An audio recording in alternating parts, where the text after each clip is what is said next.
nze ntunda sente zange enkola ebweru ne bampeereza dola zange. I must ensure nti wentunda mu kagundi muka forex bureau mulimu omukozi ogwo. Lwaki? Anti oyo ayina costs ntono ali mu kadolo wabwe kati. But if you go to a full-fledged hotel, they give you lower rates because of the cost of rent, operations, yeah. Yes, akali bwe katika. Naye babuulire nti bwe ziba nfumbatta kubanga ezo zitasikula ne bakuwa ffe. Nze ne bwe nabanga mu State House I used to buy currency mu Uganda. Okay. A currency is higher in this place. Kati nga oyinza okutuuka ne bagamba abachina dola tebajagala. I used to go with my money nezaba Japan nazigula nezaba Australia nazigula wa. Okay. Yes, nze sitambula na gundi. Kakati nkubulya ne gamba. When you are planning for Kampala, you are not planning for Abuja or Dodoma. Yes. The two are different. Yeah. Dodoma is not Dar es Salaam. Lagos is not Abuja. Yeah. Kampala is a village. It has its own residents. It has burial sites. Abempologoma bazika mu Kampala. Kakati Kampala is a village. Two, Africans or people move closer to each other. When you hear Kitoro, who are there? Batoro.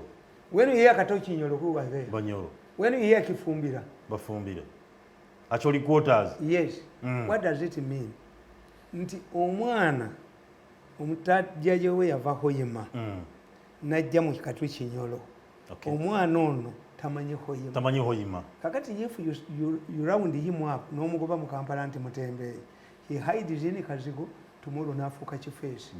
Because he doesn't know where he has no. Talina waakulaga. Talina waawo. Kifumbira means Bukiga. The man doesn't know Kabali. Kituufu. The city leaders, these uninformed leaders like Kisaka, they don't know these factors. Nti omwana ono gwogobye ku Butembe. You would improve. In fact, for me I said, in a new government where you will work, njagala kubeera minister in charge of job creation and protection. Minister in charge of job creation and protection. Don't destroy any job. Improve it. Yes. Can't we say a boda o ke Kamunye in 5 years tezijja kubeerawo. Twagenda Kenya bampita ne batugiwa 5-year grace period. Kamunye Kenya teziriyo bazibba wano. Nze nabawonyanga babbeeza. Okay. Nendeeta omusajja bamuyita disco. Yali yakabba emmotoka 10 ebizikigege nga azimazeewo. Bwe namuleetanga ennyendo emulemedde mu nnyindo enjuki agamba buli bagiteekanga enjuki zimuluma zibaluma abasaabaze yali agitutte gundi bazijja ku sisitemu eno ne baseka ku mmani bagambe bali nti nkadde naye mu Uganda ba automatum motoka zigenda kugibwa mu Kampala otya tebaladdeewo nambeereyo radio abrupt natandika ozigula enkadde ramusaakoze nziguze wuguma. If it is a government policy. Bakolemu amasigiri na biki? Bazikolemu emitayimbo. Oba bakola mu kasasiro. Kituufu. Border, you must have a policy. From border to the technical gundi. Nagenda South Africa. Nensanga bavuka bannayuganda baawano. Nga bakolayo amasomero gaabwe. Batraininga abaana abatasomako. Bwe bajja wano baminisita baababula. Okay. Baababula balaba nga bali willing n'okwegulira ebizimbe balambulako ekizimbe kiri awo ng'ewase balamu nabatambuza wano efeire ne bankyawa n'okunkyawa nga balowooza nti wano katudde ewaffe tukole bano babbi tebajja mulambo mu nnyanja kale nenkugamba nti in many cities advanced cities we have Chinese cities where people can buy cheap things you can use the mugamba nti kakati owino waali mwagala kubba ttaka lyamu ono Kisaka alimba Museveni owino w'abantu era mbalijja tukonere ku nsonga eyo Kisaka alimba Museveni president yavuddeyo ku nsonga y'obutale baasasulawo anti Museveni baamulimba yavuddeyo ku nsonga y'obutale babusolooza ate bo ne balekawo n'omukazi kakati Kisaka afulumya milioni 600 buli mwezi ate ngeni bamusolooza hiyo pesa unapeleka wapi? Opeleka wapi? Kisaka. Answer. if Museveni has decided that the people should not contribute money, yes, imposer, and you say that you allocate instead of, because you don't collect money, you are using 600 million shillings per month. Atona soloza muchi ezo kisaka yazirya. Kisaka. You have come at a wrong time. Obutale bunayimira ngo tebasoloza mpoza. Wali anti nacho tebachi. Running costs zinabira zijja. Bakimubuli kati look at us in the transport industry. Yes.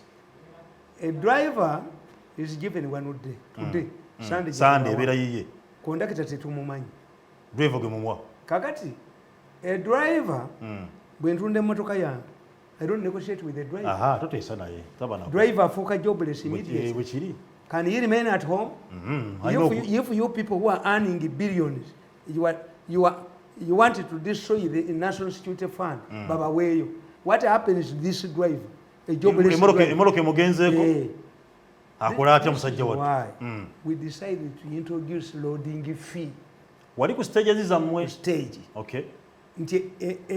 A current jobless driver will depend on this money. Nezo bazifuna mu. Nti Museveni aziwe. Nezo bazifuna. Aziwera ati.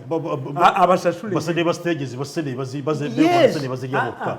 Failure to manage a resource does not mean tikubanga embuze ekuluma kantemeka ekigere. Kati ati president ati yakoze. Failure to okubanga utale bane bido kubanga bwera manage bulungi. Yaweze ensimbi. Kati bora sobola okurani ndiwa. Anti bazijjamu. Kubanga byonna tebabikola. Site kansa erimu amazi, inamu amazi. What is a market?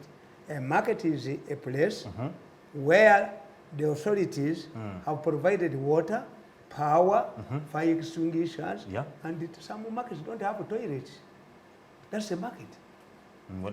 Ekyokubiri mwemba sekerera. You don't make a research. Nti mutunulire obutale bwonna government bwe modernizes. Buli mu abantu. Mugende mutunulire obutale bwonna. Masaka mu butunulire. Buli lwozimba akatale bakaddukamu. Togenda wala, gende wandike yawane. Why? Refrigeration cooling system. Ennyanya zino bwe zibeera munda muli mu mabaati zengera mangu bwe kye bava baddukamu. Simple matter. Ennyanya takuba nti yeetadde. Naye gano gasomako. Gasoma ku science. Kati ng'akatale k'ennakasero mudubye cooling market. Yes. Nti abasajja bajja ku nnyanya nga bazituddeko waggulu ne zifootooka. Kati bwe zifootooka baziguza bano ab'emmere. Naye atunze ne zigana okuggwawo atwalawo.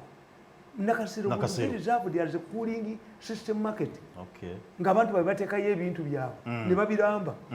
Enkya ne babijjayo. Naye Mbizinya yayatiikirira. Kasakiriziya yakazimba. Ne gateekamu amabaati ne kanyiriza. They went to Lukaya. Nasanga n'abatunda muwogo, abatunda lumonde mu Lwera. Tize tendade. Mu Lwera? Kakati n'olaba nga bw'ogenda okulwa Masaka wabeerawo ebintu byonna sirabuto zeeya. Yes. They are using water from walirimu. Yes, Katonga Valley. Bagenze kugulayo kubbayo musenyi abantu babagobyemu.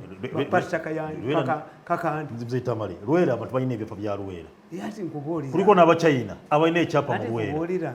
Gwasabye gavumenti abalimu omukyere. Basabye gavumenti eba compensation. Mu ndagaano y'olwenda ebibira n'ensaalu byalekerwa gavumenti. Before going to that Mzeita mali. Ddala omukyala asobola okuba n'ekyapa ky'ettaka wano. Tasobola. Babijjo bana babina mu Lwera. Omukyere gwe balima waawo. Wali ogulabyeko nga bagutoneddeko ab'omuluka yaawo. Baani abagulya. Gulagawo. Batwala fossils. Katonga live yali y'amaanyi nnyo. Abachina batwala fossils. Abachina batwala nsonzi. Zimuyita ensumaali. They have iron. Omukazi olubuto alya kire. Kakati ensonzi zirya kire. Ate bajja zibaguza. Direct of research. But the government ebimanyi bino. No government ebimanyi. Yogere sawa zine. Twabanyuka. Munayuganda agumire. Twekolera research. Kakati nti in many countries on Sundays certain roads are closed. Abantu ne batunda abanaku. Obutani obera ku kkubo. Yes. Ekirungi kyabali ndipo balya mukyere naki chapati biki byebokya bibasiika. Two, abasajja ngaffe abalina amasuuti amangi banze mpeza amasuuti 10,000. Anti sigabaako. Gabako. Kubanga nalina muganda nga mutamiivu nnyo anzirako naye namuwanga engoye zenkadde amasaati gange amakadde naŋŋamba naye omanyi nti omanyi muganda wange nti kakati bino kikuba essimu babigamba nti binkuba ebintawaanyi naye nze essimu nga zino nzaagala nnyo anti zitawanya recording yange naye zinyamba nti akubye essimu mulaba ani babawa sente ntudisaabu nze you help me anti ebyuma byange ngenda nenkebera manye essimu kakati nkugamba nti muganda nga oyo yaŋŋamba nti abagagga mudde ebisiraani byammwe ne mubituwa namubuuza lwaki buli lugoye lwenkuwa olutunda nanga nti oli ompaddeko esuuti empya nengitunda nenjiga era empya teyagitunda nga ntikka bisiraani byo byomaze okukolera amate byompa n'abaana bange siziba ne baana kakati mu Bulaaya abalina amasuuti amangi tuyina kye tuyita boot market omusajja ajja n'emmotoka ye n'agipaaki n'ateekamu engoye kiri nnyo mu Bungereza awo bwekiri kiri nnyo mu naye mwe abaava abanaku banaagula ki nti abanaku mubanyigirize you ask why should a Ugandan an educated person prefer to buy from Omutembeeyi nanagenda mu dduuka how can a Mutembeeyi have a store when okutembeeya means mobility? That one is not Omutembeeyi. Create a name for him. Bamutumechi. Ikirala anti okutembeeya means kutembeeya. Yes, you say kwa Kiswahili kya bara kutembeeya means something else. Atukubira Quest TV program embuga tali katagemanye namba yange solo kwa message tugenda gena mu news review before we go to news review osolo kuba musindikira ka WhatsApp message ku namba eya 0701 379861 0701 379861 nubanga mbulire ensonga jagala muzayita mala benga akonako oyina buzibu kusumbwa nsonga za ttaka nsonga za kizonna wano Quest vijja kuba tuzikolako program embuga ya koti y'abantu okuba nti tutawulira ensonga eziremye wansi ne waggulu enamba eyo osobola okuba nti onsindika message oba nonkubirako tubanga sobola okuba nga tukwatagana muzayita mali abagala okunyirira wa blenda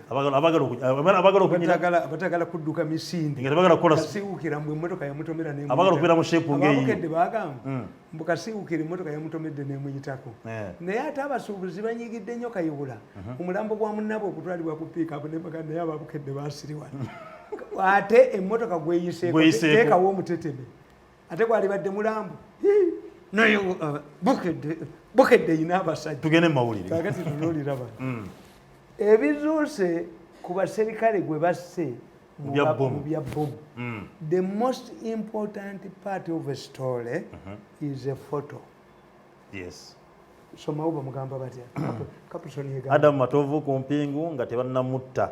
What does it mean? Explain. Ali ku mpingu nga tebannamutta. Yes, it means bali bamukutte. This man had been arrested, yes, overpowered by security, handcuffed, but he was killed. Why do you kill these people? As I pointed out, to conceal evidence. Prime suspects are killed. Kakati ono tategeera. Bano tebamanyi bukedde. Nimuziyita mali. Buli suspect akatube ennaku zino. Attibwa lwaki? Anti bukedde ekulaze. Ayina agikoleramu. Eyogera bulungi. Eyogera ku baserikale. Abaserikale ali ku mpingu. Ali ku mpingu. Ono si muserikale. Gwe baakutte suspect. Edi egamba ki? Ebiso ku baserikale. Kakati ono omulaba ono Luwalira.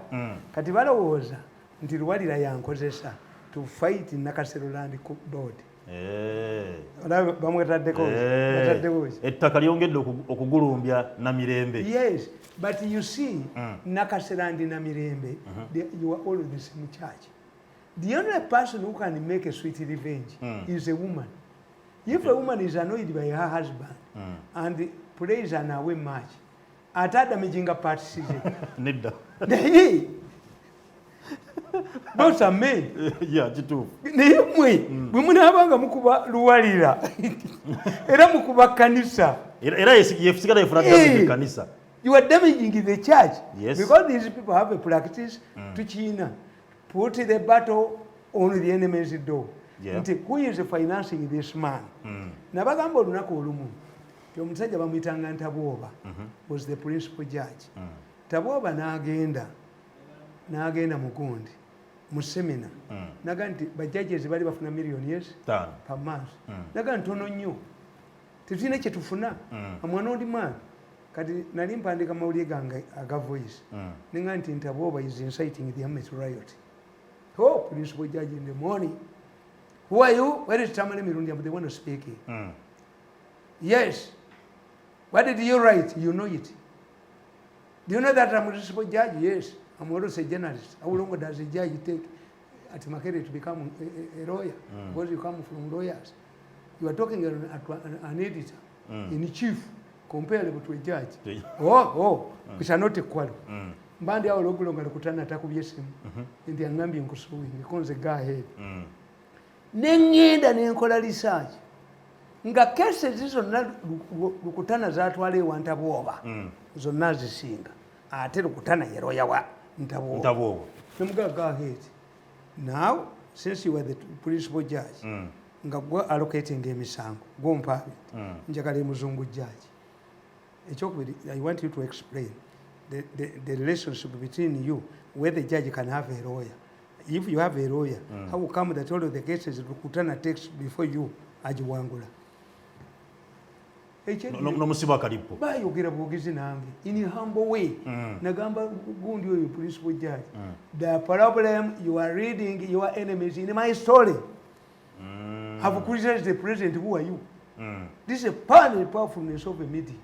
Answer. Apology. No apology. Write your article what you wanted it to mean. We settled. Okay.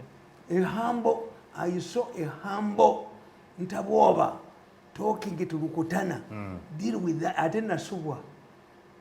Anti yali alwana ne Chief Justice. Ngaganye ne motoka ngabalwana. Bwe bali bamuje Botswana bamuga nti bagenda mu Chief Justice.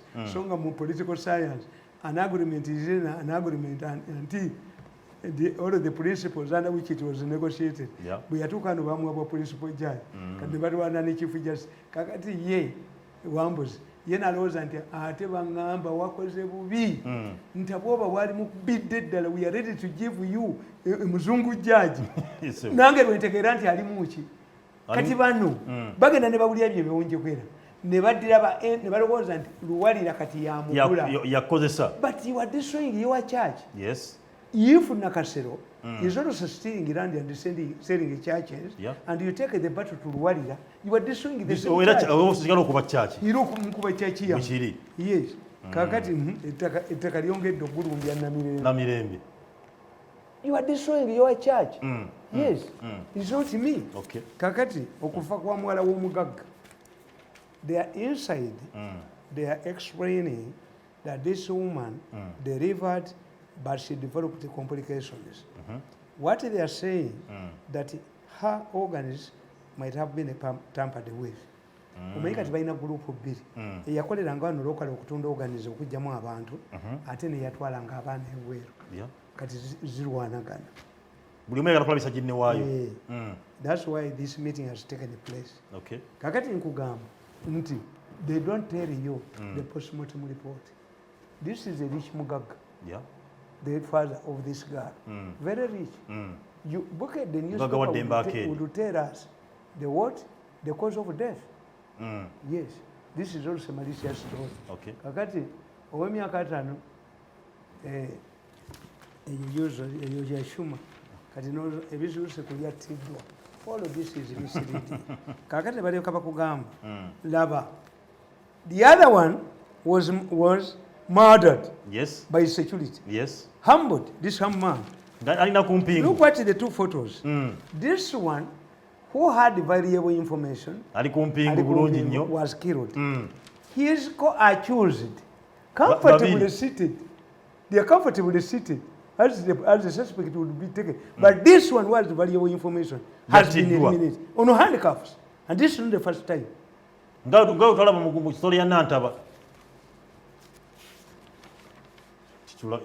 Security yaffe mutuufu omulimu gwe yakola. Ono yasiibudde aba police. But none of the senior officers attended. Tebalabiseeko bonna bazize kiki bazimbye mutima. Bali mwoyo n'agamba. Bali tebagala kuwummula. Bali were recruiting us. But anti-police ekola bweti. Why Museveni has failed to handle the police? The police has a disciplinary committee. The army has a court martial. But these ones may have been dismissed because of bad conduct. Yes. Why it transferred what? This is why Museveni has failed to handle the police. They have not tough measures. Theirs is a display. No mukugoba omuze yali alemedde mu office mbanga deni koti emanomba nti yamugobamu. Ensonga ezo zimukusonga. Kiki ekiremesa police okukwata? Nakalema is eyeing the side post. Ali kulya zina omanyi Nakalema yafuga bukeddo. Nakalema bwayigigi bwa mulema nayagala okukati awe alinze kyakulo. Omulwadde lekana this is Nakalema's story. Obijjawo tayina kyakulo. Mbamanyi, I listen to their meetings. I know we give omutuuza waawo. Ne munno n'alwala era n'ozanyira ku kifo kye. Nze Tamale. Nze Kiggundu ewaffe yali mu accident. He was crippled. They were asking for a by-election. I said no. Among the Baganda, there is a good story here. Wait. Bukedde. There is a good story in Bukedde. Bukedde has another good story. Story. Yes. Has another. Was it Pangu the Pangu? Story. I will see it. Very important story which exposes them. And they are saying nti omwana ono gwe baakwata gwe baakutte nti mwana wa mulamuzi. Mwana ki? Uyu suspect gwe baakutte. Matuufu mwana wa mulamuzi. His father is a retired judge. Era abadde asulana mu nnyumba ye. According to Bukedde. Kakati, what I wanted to ask Bukedde people, editors, if this judge, the boy is his son, biological son, and was staying in the judge's house, where they found materials that has been using to make local bombs. Can let me ask, what's the difference between this magistrate and Bagemeire? This one is not persecuted. The judge. Yes. And I cannot complain to him. He's an old man. Do I know what my children are doing at night? No. Naye Bukedde yeesibye ku case ey'omuvubuka ow'e Makerere kubanga azaalibwa mukulu wa Bagemeire. Ono muvubuka tubazeemu kuba bakwata eyatta muganzi we. And let me expose Bukedde. I will expose Bukedde, Nabbanja and Nakalema. Okay. Miso has the capacity to retrieve even the conversations. The information available, which any serious intelligence group would have, the boy at the time of the death of the girl, yali mu night play. Omulenzi. Makerere. Okay. And eyewitnesses are there. When you look at the way the girl was conducting, you look at the list of her telephone phones. She used to move at night. Very deep in the night. And she made 2 disparate calls, one to USA and another one to Nairobi, asking for money, which means she had been held by as a captive, ransom. Nakalema and her group, go ahead and see. The boy used the razor blade. Kuba bamutwala egindi bamutwala enalufenya ne bamuteeka mu kamera awa evidence nti nze namutta. But the boy confessed. But anti nkubuulira confession eki. They are looking for the Bagemeires. What did the Bagemere family? Was it forceful? Ono si mwana gwa era babidismissing. Eyatta omuntu naye Bukedde Nakalema is despite for a job. Become a guard at the Makerere University. Yeah, you know these people. Because once you do public relations, there's always a question. What, and the psychology, what influences public perceptions? How do we look at things? Okay. Having been a victim of malice, I investigate. That's why I invest much money on serving a family. Do you think buying data for those machines is easy? Does the government give me money? Data wa bei nyo. How have I maintained these machines for the last 10 years? Where do I can get money? Security, personal security. Okay. Personal security. Yes. Kubanga nakituukamu. If Museveni was Idi Amin, Museveni nze mbagamba nti asinga ne Suleiman. Museveni bamugamba nti bakuwadde obutwa. Who did it Besigye nga yamugamba. Western like him. Nti mukyala Njuba nezeze nga bakuwadde obutwa bakufumbira emmere. What did Museveni say? One, timubanzijaawo. Mubateeke wano era amagi bajja batta. Two, let us consult another doctor. Who has that patient? Bagane mukazi wako wadde obutwa. Omukozi akuwadde obutwa. When they consulted the butter, he dismissed Besigye's observation. Nga Besigye obusawo yabusomera mu kikuubo. Besigye si musawo. Yabusomera mu kikuubo. Besigye is a doctor. Kakati butter n'abaga nti amibba Mambuluga. Libanyankole don't know Mambuluga. Butter, Museveni listened to Nane Western. Whom do you believe he would listen to in such a situation? Museveni dismissed Besigye's good and it tells you how Besigye kyali ayagala. Bino byogedde you're going to expose abantu bangi noteka mune Nabbanja giramu anti Nabbanja naye yagenze n'agamba gundi ayigigi investigate your office ng'agamba nti oyo gundi bamutya ani mukyala Bagemeere yabakolera omulimu munene nnyo but ye naali operation at Kiswahili nasema asante ya punda ni mateke. Asante ya punda ni mateke. Kwa Kiswahili tunasema asante ya punda ni mateke. Once you help NRM, it kicks you. Abaganda bagamba nti gwe wenyegereya alikusambye ye NRM yenyini yenkola yayo. Because they fear that Bagemeere, if he is the Chief Justice, if he is the Minister of Justice, tumuwebaze bwe yatuula n'atuula mu genda obujulizi tebuvuddeeyo. Can you sit on evidence? Bajja mu Mukwaya ne bajjayo Bigirimana ne bamutwala Mukwaya ne bagawa ne katuulawo kakuuma obujulizi obumamidde nga nkoko. It has exploded. Bulijja ne bajjawo tunyefu gundi otafiire mu justice ne battamu musajja wa UPC kutya bujulizi. It has exploded. Okay. Yes. Kakati, if you are not pursuing this, and first of all, this boy is not a biological son of the Bagemeere. Okay. Mwana wa Muganda. Naye Nakalema. Nakalema mutaddeko ejjinja. Nakalema ne Nabbanja bamutaddeko ejjinja ki? Ejjinja muliteeke kubatta abantu. Which stone? The Baganda have a proverb. Nti atayina maanyi omukadde akaddiye amenya ekisogasoga. Ndifa n'agange ekisogasoga. Kwata kabalira. Let Nabbanja deal with the real people. Ate tajja kubasobola. Bamukubye kasa bamutuusiza mu talks. The person who can clean this government as Prime Minister didn't bambitayo. Sigenda kubanga nsuka ngenda kubamberekereza olunaku mubadde bali balungi nnyo tati nkatagemanya program embuga igenda kubekoma wano. Kano totambula nako gwe ekibiikyo. Ankalina ka. Nze ntambula nako. Ke kanyambi. Nange ntambula yalo kubewa kampa mbira nako. Mukama bankumire ngenda kubamberekereza. Abagala okunyirira wani. Abagala babulire. Abagala okunyirira. Abagala okunyirira. Kukasiwukira wali musanga omukyala Bulenda. Abagala okubeera mu shape nga geeyo. Abagala okubeera mu shape nga ffe nga ate tetudduka. Si byagenda kudduiro. Kudduka. Kola ki? Ya musajja nne emyaka nkaaga oyinza okunsangibwa kano n'olowooza nti muto. Nabuuza omusajja omuserikale gwe bali baleese okunsisa ne mugamba oyo ani ali mu ddiiro alaba TV. Gwe. Ate aliwa nayogera nawe. Gwe ne mugamba nti walabyeko ku mutabani wange ayingidde wano ndi kati kubako omu ku fessa enkeera teyadde.